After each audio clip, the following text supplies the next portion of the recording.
Can we start by, will you introduce yourself, please? Yeah, my name's Colin O'Toole and I'm the writer and director of Cul-de-sac. Hi, my name's Carla Henry. I play Carol. In Cul-de-sac. Yes, In obviously. Cul-de-sac, yeah, not something else.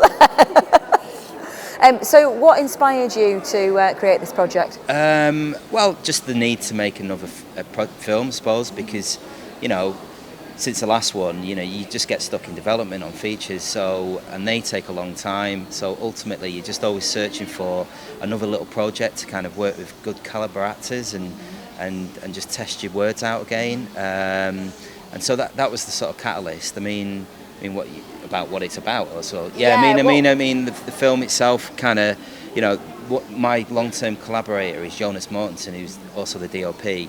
We've done a lot of work together, and the reason this particular project came around was because A, we were looking for something, but B, his parents passed away in COVID, not because of COVID, but they were sick for a long time, and they're over in Denmark. He's Danish, and so we went for a drink, and he was talking about them, and then he just sort of popped in conversation that he thought there might be swingers, and so that was sort of immediately pretty funny, right? I tried to think how he found that out. Yeah, well, he found it out because there was a couple called Tony and Carol that used to visit from Huddersfield, fly over to north of Denmark where he lived, and because his dad was in business and travelled around, and they used to.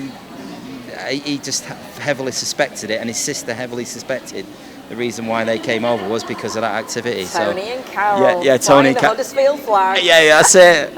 And so we just had a laugh at it and thought that's pretty funny, to do something so ultimately really awkward, and then and obviously when you've kind of written, you've got the framework of something, then I tend to then throw in loads of things from my life, I suppose, and my films don't tend to be about big topics. They were kind of about what I might be sort of feeling at any given moment in a particular period. So that's. But it's very funny, but also it's quite touching as well, and quite. Because it's kind of I think it's funny because of Carla's performance, and listen, whenever I do work, I can sometimes lean into the harder side of life, right? But I think there's also funny to be had in play, and I can't just kind of write work that's just bleak, I just can't. It's not in me. I find it difficult to be sitting in an edit room doing that, So I think I've always got to inject the humour in, find it, and. But then I think it's more palatable then you can watch more bleak things if there's something funny going on as well. Yeah, definitely. And I think, it's just one of those things. It's like when you're writing, it's just putting things in that people have told you, from your history. Yeah. And it might not be recent history. It might be something you've banked from years ago, and that's it. And then I see shorts like tapestries like that.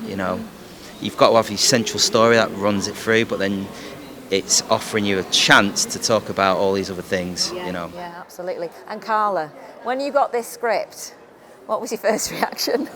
I think joy.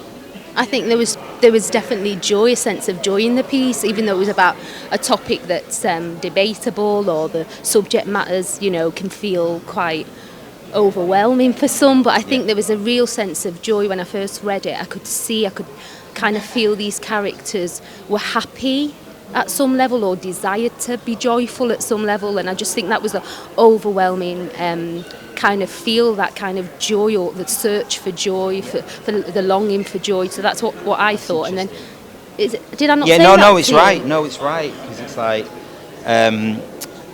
you can finish. You just put a thought in my head. You've just put a thought in my head. Put a thought in his head. Because it is kind of about that. No, but it is about aspiration. Do you know what I mean? All my work is about, being working class manc. It's always trying to aspire to be, get out of wherever you were or lived or whatever. Not to forget about it, because I now use it big time. But it's about,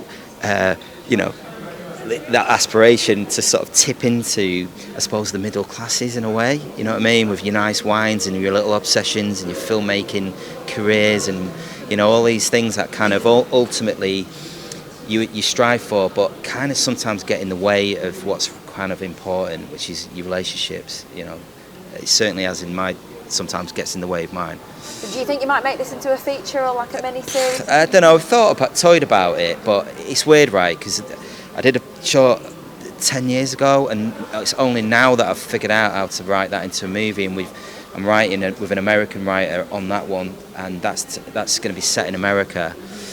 With this, I'm not sure. I was thinking, how can it be spun on? You know, but you know, when you're in it and just made it, you don't. I find it hard to think about what that is. I don't make them for that reason. I sort of make them as little self-contained units, and then if someone... I think also that's why I love the script, because even though your intention is to kind of have a short film in its entirety, there's just so many other things within it. There's so many different lives. Like I read Carol, all the different characters could have their life of their own, and that's what makes it so good, because it has all of them kind of streams of characters and storylines. So I thought I'd just butt in like you butted in. It absolutely is a contained thing. Yeah. But it's also... It can live on. I think that's when you read on, a script, you kind of want to see that it has levels in it, in terms of the characters and the journeys you can go on, and that's what I think made it so rich. You know, and then the experience of shooting it was equally as rich. You know, I think that is one of the best things Well, it was just kindness and joy on set from everyone, real collaboration. And that's why I thought it was one of my best experiences, working today. Calling from Carla as well. Yeah. Right, we better go watch it then, haven't we, really? Yeah, all right. I hope you enjoy Thanks it. very much. See ya. Cheers. Nice one.